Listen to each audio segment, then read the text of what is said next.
Banja Malawi apatota bweranso ndi Times Special imene tu Blind Banda amacheza ndi anthu alendo osiyanasiyana.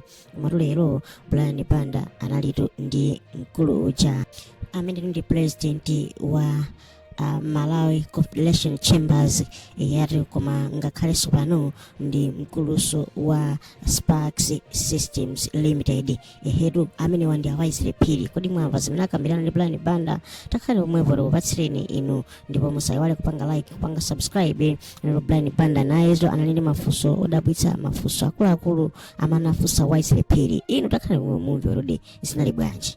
Musayiwale kuti programu ndi odabwitsa ndi otentha tapangana like tapangana subscribe.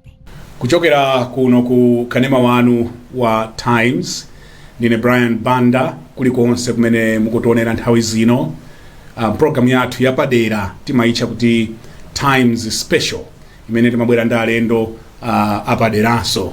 Lero ndili ndi Dr. Wisely Phiri amene ndi mwini wake wa kampani ya Spark Systems Limited komanso yowa ndi current president wa Malawi Chambers of Commerce and Industry MCCI. Ndikufuna ndikulandireni atsogoleri mwatilemekeza kwambiri. Sikomo kwambiri. Kaya kuliro kuli kunyumba nkuti? Kunyumba kudakali kunoko ku Banda. Oh, ku Banda ya? Onimona ngati makhalitso lilongwe. Ayi. Kulongwe tangomanga head office kumeneko. Chabwino. Koma paja tufandi mangeso kunoko so family dakali kunoko. Oh, chabwino. Ikuyenda bwanji ntchito makamaka yambire ku Commerce of Industry. Ku Chamber of Commerce taunena kuti ntchito ikuyenda bwino kwambiri. Okay. Yayendanso bwino kwambiri muzaka zimene ndakhala ndili president. Mmene ndimayamba amene ndimakhala kuti akundi ikapo president atandivotera pali zinthu zimene nanena kuti tipanga tikamamaliza temu yanu. Ndetemu ikutha mu April mwezi wa mawa. Okay. Nde panopa nthakunena kuti zinthu zayenda bwino kwambiri. Tikamaona values amene timanena kuti chinthu ichi mulingo wake ufika zonse takwanisa zimene mayina kupanga. Anali munalowa liti president? 2 years ago. Oh, 2 years ago. Yeah. It's a 2-year term. A 2-year term. Okay. Nkuteka kuti mukhoza kuti gawira zina zimene mwa have there been any achievements? Yeah, so the achievements that are based zinthu zimene nanena kuti chani tipanga. So for example, the time I was becoming the president, there were some specific things that I promised the members to say we achieve. One of them was to operationalize the arbitration center. I will explain what that is. The other one was, I come from IT. So some of the processes that were running under the chamber, I looked at them to say, no, we need to digitize them. So those ones we've also achieved. Then I also looked at the trade fair. So mostly at the trade fair is our flagship event. And looking at the trade fair, how it's been run, we had to relook at it to say, how do we make the trade fair add value to our members?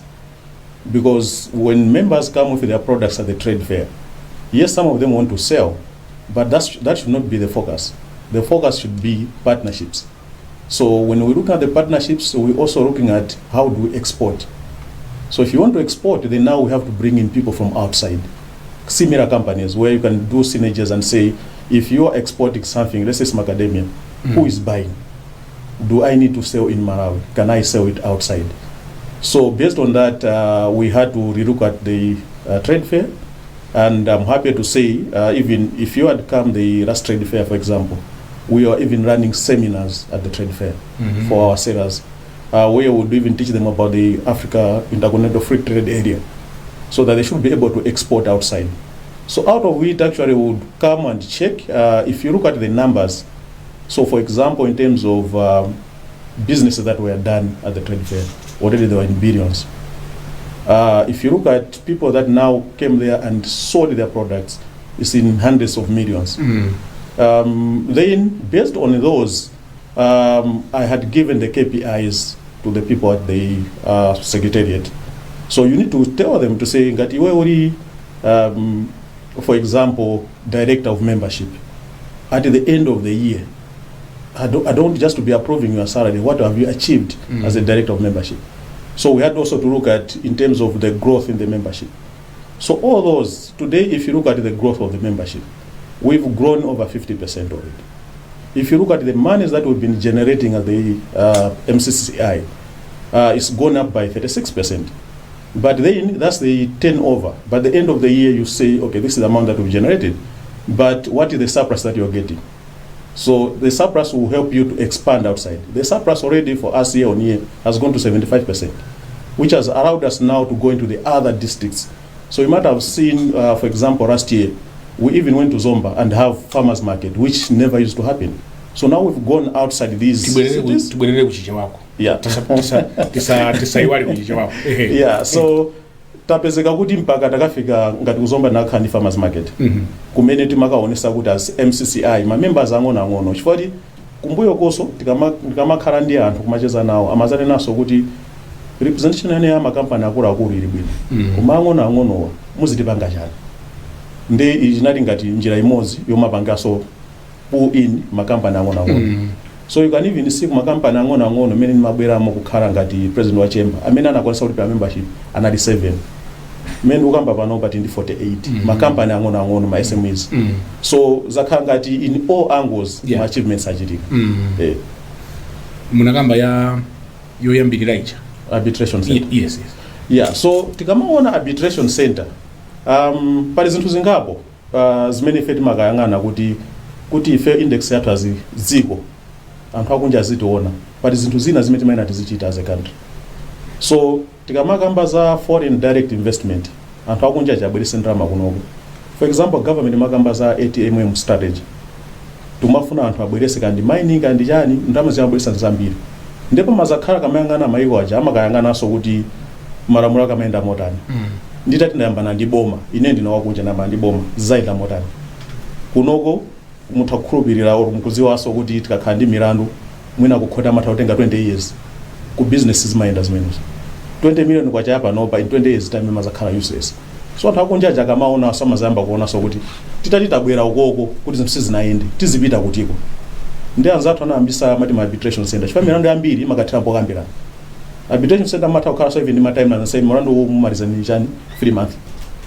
So ifeyo tinazayambisa so chani arbitration center inapanga register kalekale kumasima ayenda. Okay. Nde mene ndabwerapo president napanga so push kuti no arbitration center yo iyende panopa ikuyenda ndithu moti kupanga so train ma arbitrators zinthu zaba kuyenda so mbali malongosola ndithu kusamvana kwina kumene kunalipo. Azo sezo panopa zikuyenda tinapanga so employee so CEO amene akulana so arbitration center.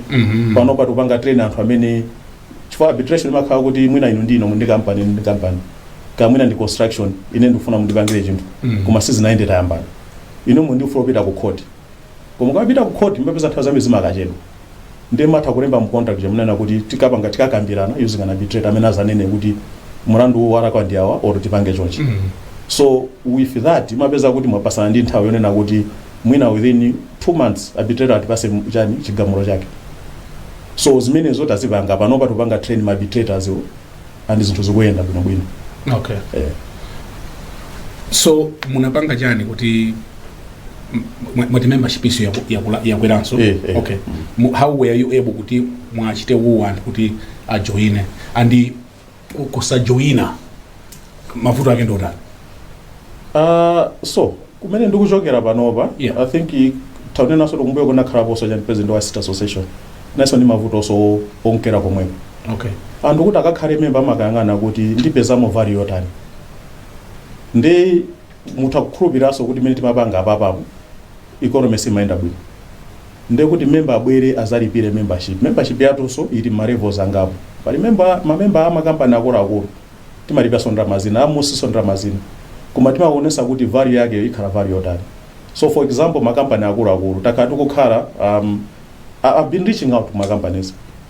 Takhala tukukhala ndi for example ma CEOs forum. So CEOs forum iniyo ngati company yayikulu kandi press kandi TNM kandi chani ndi mavuto anje. Tikamakapanga ngati fe ngati chemba ndi tipange robe mavuto muli nawo. Ndi mavuto anje amene tingatenge tikakhale pasi tikakambirana. Makampani sang'ono mwe ndi mavuto anje. Then iso apapa tukhala ndi ma issues oti currency yathu simayenda bwino. Ndi nkona timakayang'ana so kuti ife kuti tikapange compete market ina kumene ndako Zambia tena tipange motani ndeti makaphunzitsa anthu aja nde anthu akamaona value amatha kulipira bwinobwino and mutemu yangamo sinthakunenaso kuti even chani membership fee inakweraso okay koma membership fee kukwera koma anthu amabwera kumapanga register ndikuti amayiona value ya phindu lokhala member wa MCCI ndilotani phindu lake pali zinthu zingapo so ngati poyamba pali ma issues ena ake ma members athu ena mapeza kuti amapanga export zikabwera kunoko ndalama zijazi akukanika kuzipanga access okay so munthu wabweresa forex yako pana mabwera malamulo pakati katipa umanena kuti mwina forex izipita ku reserve bank izipanga 20% timatha kupita kukakamba nawo kuti uyu ngati ali akupanga any forex bwanji tikumpanga izizi angati tingathandize motani kwathandiza kulemba even ma document yo kuti at least pakhale ma waivers enake nde pamazakhala so zinthu zina zimene unena ngati ma training a exportation pamazakhala so anthu ena oti mwina mwapanga export wakablokedwa pachani pa border zachitikapo is last year unaka mpaka nazafika pa Facebook manenaso kuti ine zandivuta yachani pa border zikundikanika timarowerera ngati MCCI okay so if ntchito yathu ndiyo panga robe kuti sitikupanga robe kuti muthawe misonkho mpange chani ayi koma environment iyo iyende bwino ngati government ikunena kuti tithakumapanga export ngati pali china chimene chikubloka kuti musapanga export ife timapita kukakamba nawo kanena kuti no timene apanga export mwabweresa lamulo ilili so izozo anthu akupindula nazo kwambiri akamapanga export especially akamapanga export ndi ma market yo so oroso ma market makamba kuti mwapita ku trade fair mufuna mphunzire ziwiri zitatu ina even trade fair ya last year ndi inayo tinatha kupita kumakakamba even ndi makampani akuluakulu ndithakunena nga trade fair inayo ya osa 2025-2024 National Bank inabweresa ma SMEs about 50 woti osanalipira anangobweresa uzapanga chani because National Bank ndi member watu so tukapasa anthu aja ngati market yoti atha kumagulisa zinthu zawo yeah. So ndi zikuoneka kuti zikuyenda masankho akubwera mwaseka koma ndamva kuti akuti simufuna oyimira temu yanga ndapanga zimene maina kupanga so ntaunena kuti ineyo sindiyimira kusayimirako sikuti pali vuto ina lake ayi koma kusayimirako pali zinthu zimene ndinaona kuti poyambirirapo tikuyena kupanga achieve mmene ndakambira pano zipuseza pangidwa achieve I believe panopa kuti with the caliber of the people we have in the industry I think we nasabwereso ndi chani ndi direction yake uzathandizira chamber ineyo panopa with what I've read from the chamber side I want to concentrate already on my company which is Spark Systems during the same time many chambers maenda bwino kwambiri ku Spark zaenda so bwino kwambiri so ndakhala ngati ndapangidwa ku stretch kwambiri and I want to concentrate mbali ya company komaso I've come to realize one thing kuti I'm saying kuti ku Spark is kuenda koma we mostly operating like in a silo what makambani ambiri sizimaenda so I would want to concentrate on Spark but on a bigger side where maybe we can create an ecosystem tipange create makampani angapo tithandizane kuti tiyende motani kupita kusokolo ife chifukwa ndi experience tapanga export timakagwira ntchito kunja zonse zinji tifuna tione kuti tingathandiza nzathu amene angapangeso zomwezo so I would want my concentration to go somewhere else then kuchemba kutifata I'm already seeing kuti there are a lot of business leaders, a lot of CEOs that I can take up from where I've left. That's why I ndauza kuti sindimira so ayi ndifana pange kusedi marina koma anthu akuna kuti muimire zimene zozilipo anthu akuna kuti muimire chifukwa zikuoneka ngati kuti utsogoleri wanu I stand to be corrected koma zikuoneka kuti utsogoleri wanu unaenda bwino I may not have all the details yes. Koma ano zikuoneka kuti zinaenda ndiye vuto chiyani because if you have been able to do both zakaziwiri zapitazi you can do both zakaziwiri zikubwera. No, I should agree kuti even the time I was state secretary kuti I'm not standing they didn't believe and apusha be kuma I had to stick my guns and say kuti neo sindikupitiriza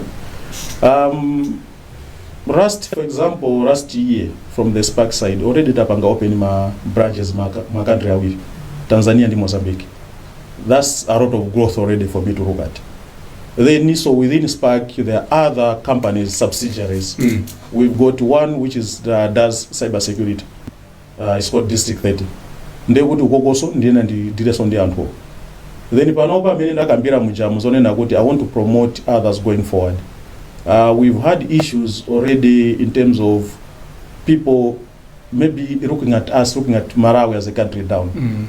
So you might have seen, maybe viewers might have seen, this year we've gone into what we call Think Tech Thursday, where every last Thursday of a month, some social media kupanga kuspaki, where we go out and showcase with Malawi them. Osa zongo gamba. Lero tikanena kuti system yanu ikagwa ina izuka kuti kuonesa zimachitika. It's one way of showcasing to upanga zithu zichani. Koma would want now to move forward. So it's also tizipanga every month, tapangapo kale myezi iwiri panopa, January, February, but tizipanga so much mwabitiri. Koma would also want to go into trying to help anthu ena amene akumapanga makampani awo kwamwina sizikwenda. So those I think that we call, for example, acceleration. Wina kandi idea koma zikumbalikira pena pake. He felt in the knowledge, in the experience, yamene tapangira grow. So I'm also building another team that has to help me in terms of that acceleration and part of incubation. So mukamaona zonse ntchito yake ndiyayikulu. Koma tufuna tipange create ecosystem yoti samaone kuti tikakhala tizingoona spark. Tionebe makampani angapo. And panopa mukamaona even with the direction, I've said this in some of the meetings, some of the donor communities and all that. Mukamaona direction of what the use has taken. We are now necessarily they're not looking into traditional donor, yoto mabirika government. Akomaona kwambiri into the transactional side of it. It's creating a lot of opportunity for the private sector. Because private sector, we also target making a profit. So I can already see what as we go forward, if you zienda bwino. Meaning that bandona zaenda zienda so bwino kwambiri. Koma zikamaenda so bwino kwambiri, you would want to create and hoti mukhalepo anthu angapo. Otherwise, if you are alone, tomorrow even MRA is only hammering you, you cannot cry because you are the only one. So I would want to go into a side way now, we can create an ecosystem and have a number of those companies. Kuri anthu kunja kuti pawo kakumaisesa kumasizikwenda. Koma nthawi zina imakhala kuti mwina kukanika capital, nthawi zina simakhala capital kwenikweni, imakhala kuti aziwe kuti, for example, if I'm dealing, for example, with government, palika ndimalemba zina zakuzana how we do with government, anthu ambiri anabwera mu inbox mangu. If it madabwa kuti izi zimachitika bwanji. So it's the way now ngatija. So for example, I was explaining to say most of the people that I know, amena aruza ma properties awo. Amene makaona mu newspaper muja kunena kuti arandidwa nyumba. Ambiri entrepreneurs amene amakauta napanga supply government.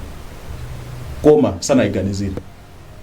Ukamakhala nawo bansi mapeza mu business mayenda bwino anakawina mwina business yake nayo 10 million kwacha anakawina deal 100 million government. Then akatengera ngongole kupanga fund. Government doesn't pay in 30 days. So umapeza kuti ngongole ikukwera chani interest. Koma mbali ina yonso sakukulipira. Korato inali nyumba akulanda nyumba. So mimi ndimakhala ndakhabasi kwa makambani anota if estimate bwa una ina suzanani chite koma simadziwa. So some of those we need to sit down and start sharing. And maybe we can direct each other and see how best those can be handled. Yeah. So mwani batima? Baba basi. Basi?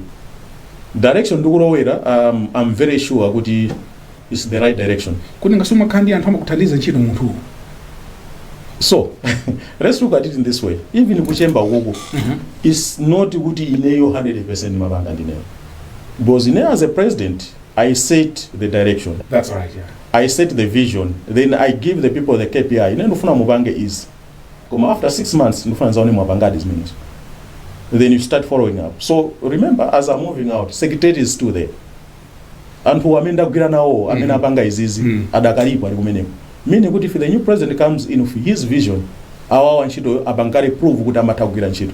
It will just depend on the president apasa vision yake yotani. Ndiazi banga follow up motani. And I'm very sure. And already now also kuti in case they want to reach out to me, I'm always available. If I ndikuchoka president, I'm still member of the chamber. So ndikuchokera atwa. Okay. Yeah. Yeah, so, you kuma meeting mutse. akadifuna ma meeting otizipanga because I'm still a member. And this one kwa ifeso ndikafuna ati pange robe zina zake. I'm not a president but I'm still owning a number of companies. So this is kind of the challenges anji. Amene muna kumana now in your leadership. My challenges are done. Yeah. So when you're achieving something, it doesn't mean kuti my challenges are crap.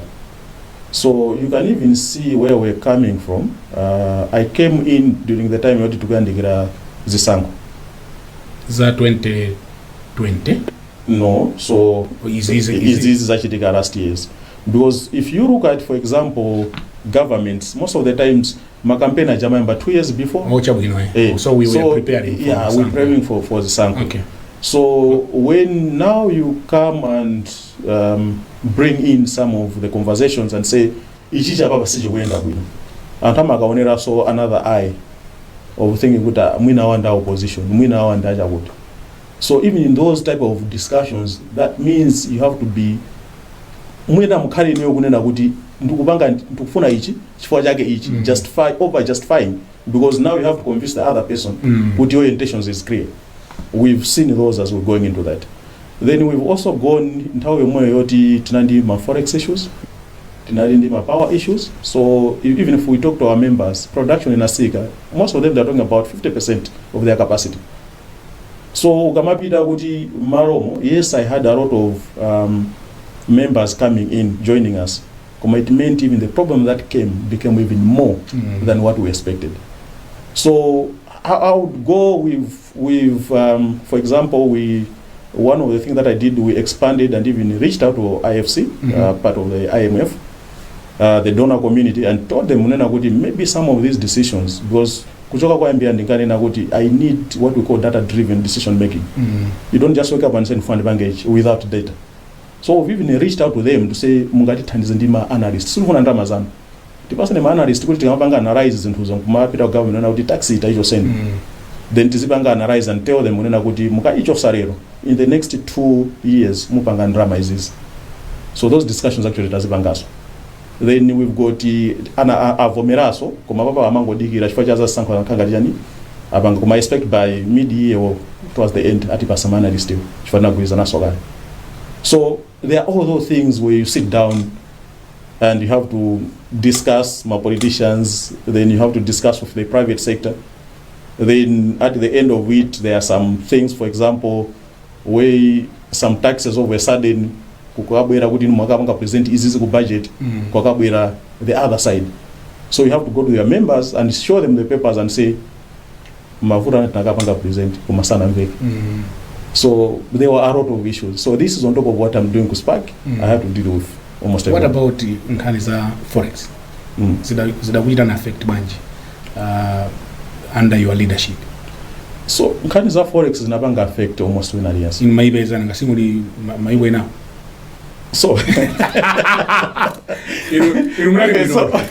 atolena kuti ifeyo as a company, tinalibeko bwino. Okay. In a way, because I should say for the past few years, my Zambia operations have done really well. Okay. Rwanda operations done really well. So these two, Madiba Sabi na mpanga cushion Malawi. Okay. Koma now, the way you transact, if let's say today I've used $4 million from Zambia, I need to be able to pay back. Kumepeza kuti ndama icho ukalipira kunoko walipira client, ndama icho si kuteka or even $50 kuti ibwerere uko si kuteka. Ndezi mezi umwa zatichitisa panopa kuti tangomaliza project kuti longo tena timangeso chifukwa now you are worried now kuti ndama iyi peza chani yapangaso devalue. So if we've had those type of issues, when now you come to our actual customers, members of the chamber, I think we're talking about the forex issues, but some of the policies that came within these issues zinabanga affect my members one bit. So for example, even we had, I cannot say kuti tinakhala kuti tibere to forex as a country. Ka forex amakarado kaka ngono kenakake. Koma when now government came and say ndrama izipita ku reserve bank, I think most of the people that had money in Malawi, they no longer kept them here. Okay. So it affected almost everyone, even that one many company access zimaganika. So we had to go and lobby, and some of the policies means but some of the discussion, you don't just go and say Tugamba is easy. You have to discuss, because now you're going towards the elections. You know what you need is a business environment. I'm a business side of no tichite break bangono tibweranso ndi ngosa chidwa apa ngati mwango tipeza kumene mukuonera ndi program ya Times Special tili ndi Dr. Wisely Phiri amene ndi president wa Malawi Confederation of Chambers of Commerce and Industry MCCI, komanso ndi mkulu wa company za Sparks Systems Limited. Tibweranso posachedwa apa.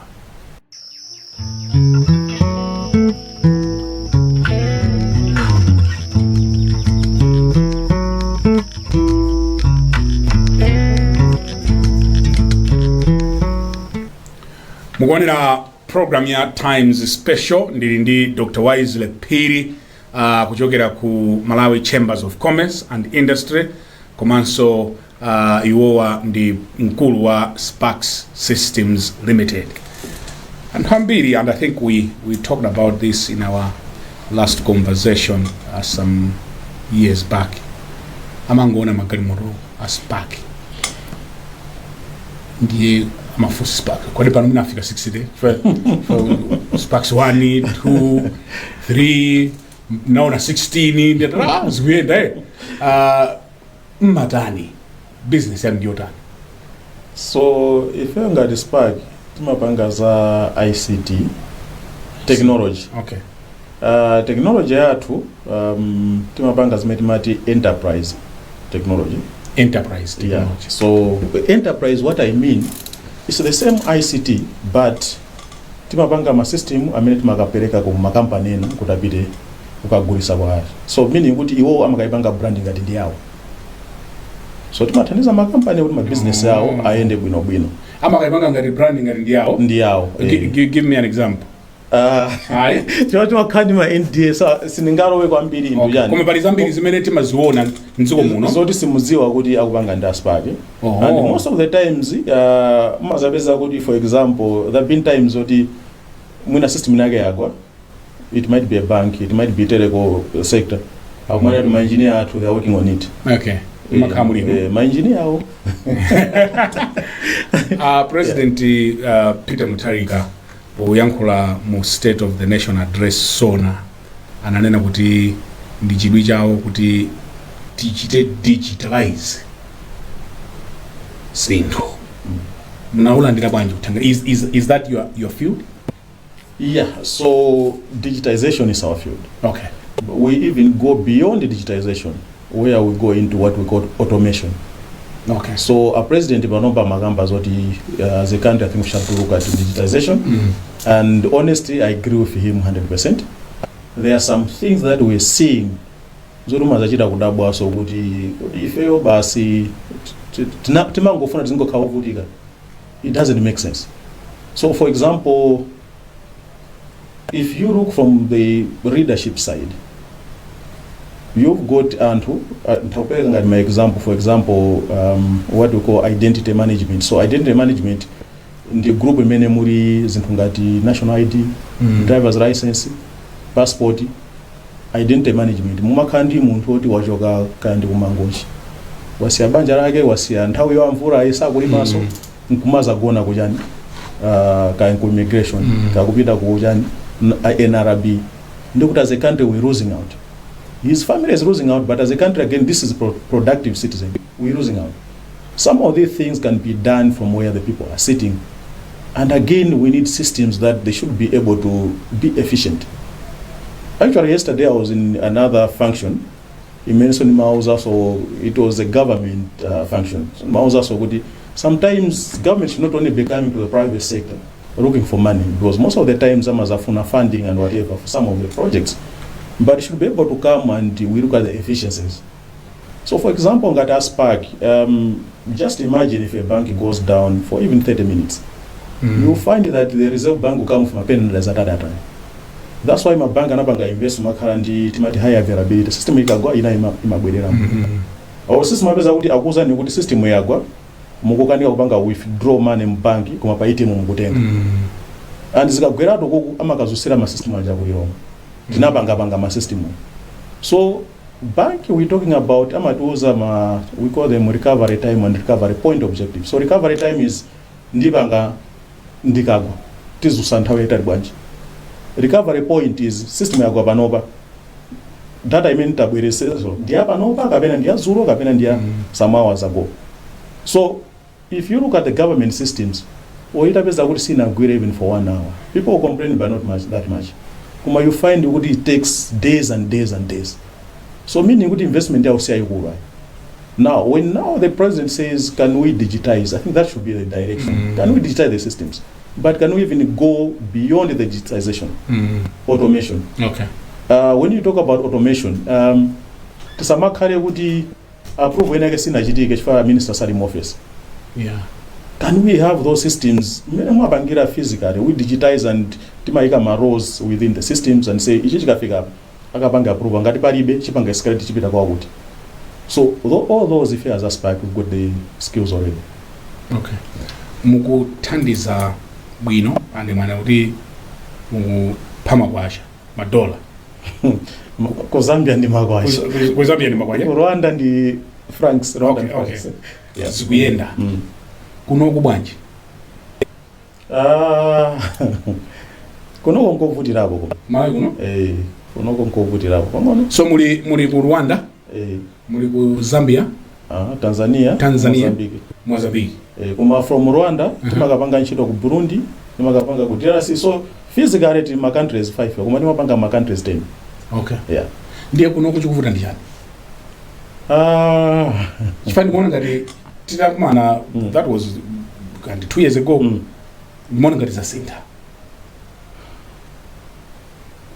Mpovuta kufotokoza kuti ilumba support. Ngawati mpovuta kufotokoza. So Malawi is we've got 2 issues. My issues ena ndo kuza, for example, direct ifeyo my business for example on government. But again, many ndakambira mujamu nena kuti business and government even if so tikakhala, whatever, we're not that much interested. Because my payments, even on the small ones that we did, they take forever. There have been some that actually up to 1 year payment was on. So you look at that, you're saying, okay, do it takhala ikulu koma is this uchitika papazi mwina ife sapange now. Komanso Malawi as a country, if you talk about someone akungokuchedusa even 4 months, value yandra majakumagwa kwambiri. So panopa, even if you do a trail of spark systems, you find kuti talemba ntchito ambiri at every maybe 4 months or whatever, timalemba ntchito. Most of those people that have employed, ntchito zimene amagwira, amakakupanga fra akagwira ku Rwanda akumasa bwerera. So as a company we're still creating money. We sustain, we're okay. Kuma business yake kweni si uno. And the other thing is, as we professionals, I don't think I'll be happy to go into a system that will be down for 2-3 days, because that now will mess my name. Pompano nari ku Tanzania in one of the meetings, we just went in. Customer, we know you guys, you're big, because they've seen the thing that we do. Koma Malawi, the way it runs on the digital front, I think there is that much likelihood that you can jump in utakupanga and mess up your name. Because I think I didn't have. Okay. I didn't have Gambi. Nda pangapo like a certain business in government where the payment never came for 8 months. We wrote a demand letter. Then the programming people are saying, so people actually are comfortable with incompetence. They are comfortable with incompetence. So for us, we professionals would not want to mess. If you really, that's why Malawi actually we've done a lot with the private sector. Because private sector people want things to run. Government, we haven't seen that much when it comes to government.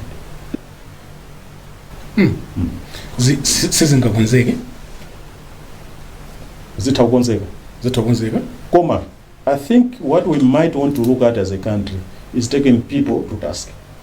Your decisions, I think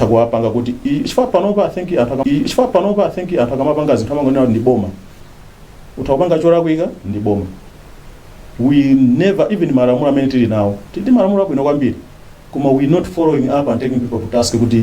For example, 60% of the business should be given to Malawians.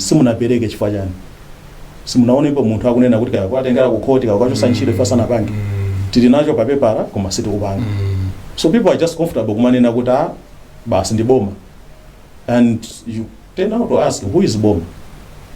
If I'm paying the taxes, because the fact that we're in Malawi, we're paying the taxes.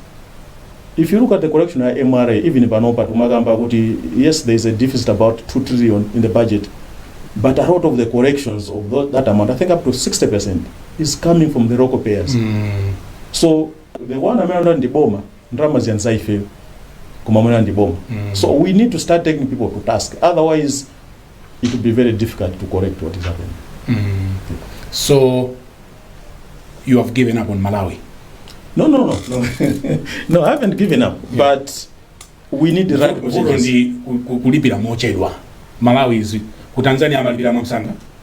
Actually, so tikamapanga, for example, tikamapanga ma contract acha mmaika mu nthawi imene kuyembeza kuti zalipirira. Kwazi zathu atakukuuza pano kulemba mponda unena kuti 30 days FS tikwanisa. Tatilembeni 60 days. Ndiye magwirizana kwamba kumaziwa kuti nende kuchaja za 60 days. Okay. Kunoko amakuza 30 days akutenga 1 year. So meaning having planned 1 year. Watenga 1 year. You are failing to plan. TD a new government under Professor Apitadi. Tony yawe kuti bwanji on business. Lipo mwairandira bwanji. I think it's the right tone in so many aspects. Okay. Mutakuona so even what is happening on the ground, right? Like I said, the community Chakwera kuja kuma company ma members at MCCI production in less than 50%.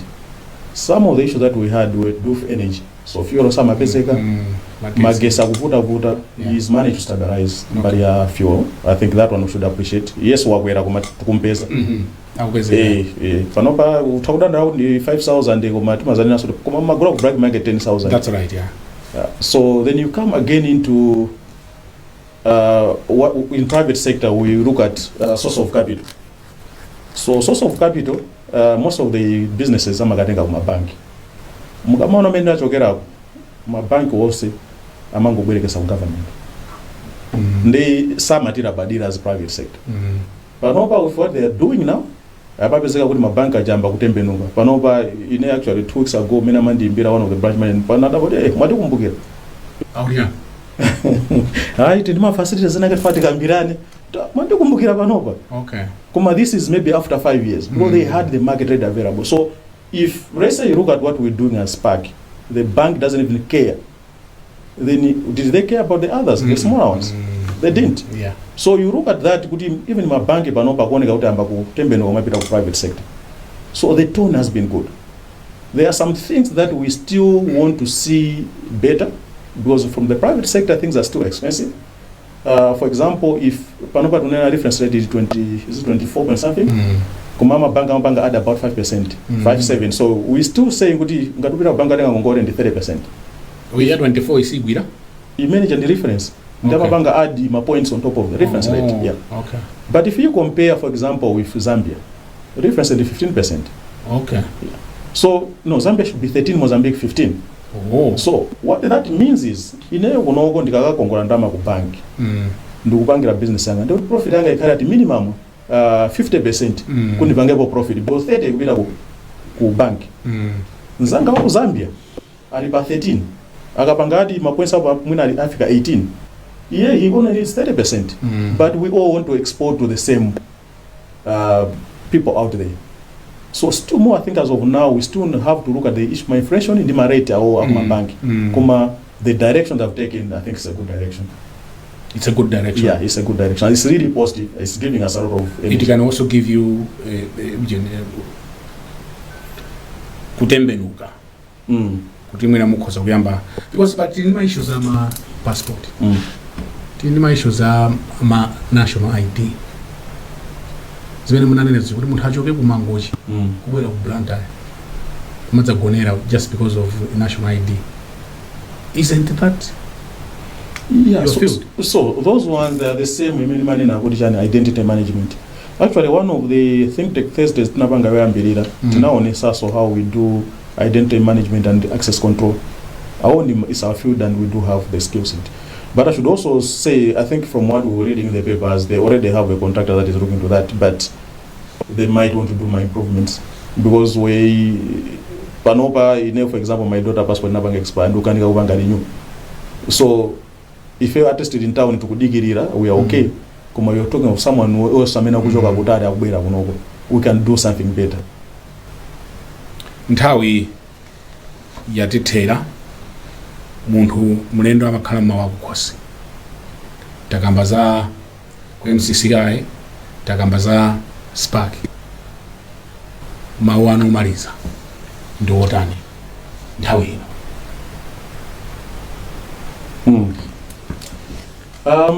I think ndiakambe muwiri because apa ndavala zipewa ziwiri. Mavala zipewa ziwiri mwandifusa ziwiri so ndikambe muwiri. Kwinako ndingati mbali ya MCCI. I think mbali ya MCCI tapanga push kwambiri.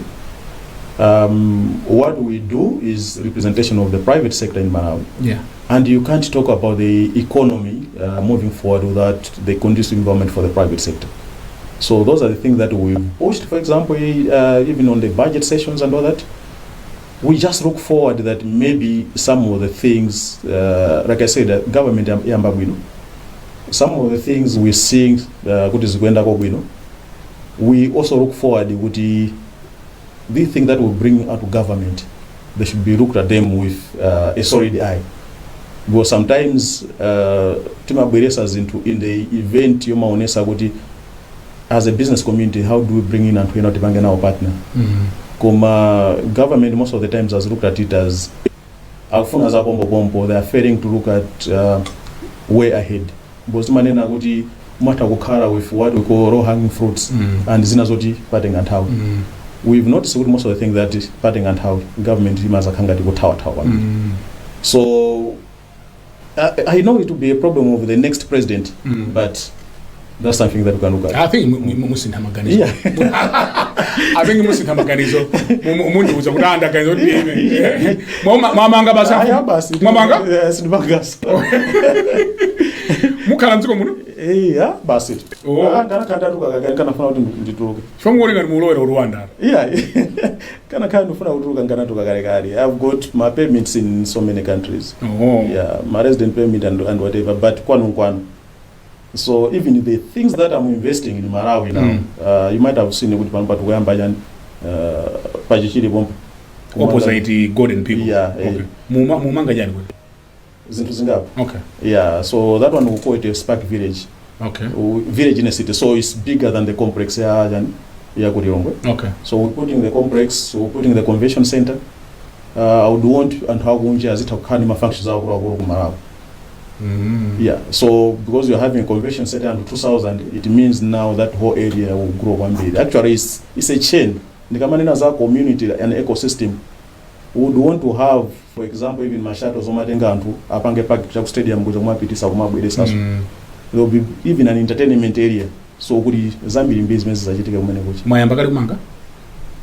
Pamono. Nango na Malata. Eh, I had a touching to some guy. Mayambaka part of the works, not okay. Yeah. So mumalizality. So idima chanangapo. There is the entertainment area, which we're planning by the end of the year we might open. Yeah. This year? Yeah. This 2026. 2026. Okay. So around December we should be able to open the entertainment area. It will be part of the same MGs that Yakulirongo. Okay. Then the convention center should take us about 2 to 3 years. The office complex from now is 5 years. Yeah. So the Irima drama zake muzitengo tubanga business it. Okay. Hey, so yeah, drama is a business. These are big projects. Yeah, it's worth billions, but like I said, this is our country, so we can make money. Still more have to invest in it. That's right. Yeah. Ndi kuthokozeni pali mawena songati magamba mbali ya chemba maso magamba mbali ya okay. So maybe mbali ya Spark is just to say at the end of it, my team knows we are Malawians. So some of the things that we do in the country, business wise, they will not even make sense. Okay. I know even many Nkamanga office ya Kulirongo. Ndingafusa ndi contractor kumanena kuti kodi building you say business yako Malawi konko. Koma we do them because it's our own country. Tipita so good. Chinyumba chija mwamanga Kulirongo chijayo. Chinazaza basi. No, I think there's one floor in Minister. Okay. So, but otherwise, no, we're not renting. We've only rent out one floor. It's on the Spark. On the Spark, floor inayo simuchita rent out Yeah. The spark. ni spark basi ndambaso kuti kuli malojera umene Ariko. oh Yeah. It's open to the public. Yeah, we've opened Apansi. Alipo malojera ngapo. So Apansi it's called MJS. I mean nabanga open. Okay. Koma vugotena pa rooftop amene this is a closed one. Mwina tiza kuita na siku lina. Ndifuna ndikuyaniteni bambo Phiri wisely chifukwa chobwera komanso chokhala. We wish you well. This is your country. Let's invest here. Kwatu nkonkuno. Yeah. Pamene panso ndipo mapeto a program yathu ya Times Special nandi Dr. Wisely Phiri, current president wa Malawi Confederation of Chambers of Commerce and Industry. He's akutula pansi posachedwa apa komanso yowa ndi mkulu wa company ya Sparks Systems Limited. Ine Brian Banda malomwe ife tonse kuno ku Times Television tukuyamikani pokhala nafe and goodbye.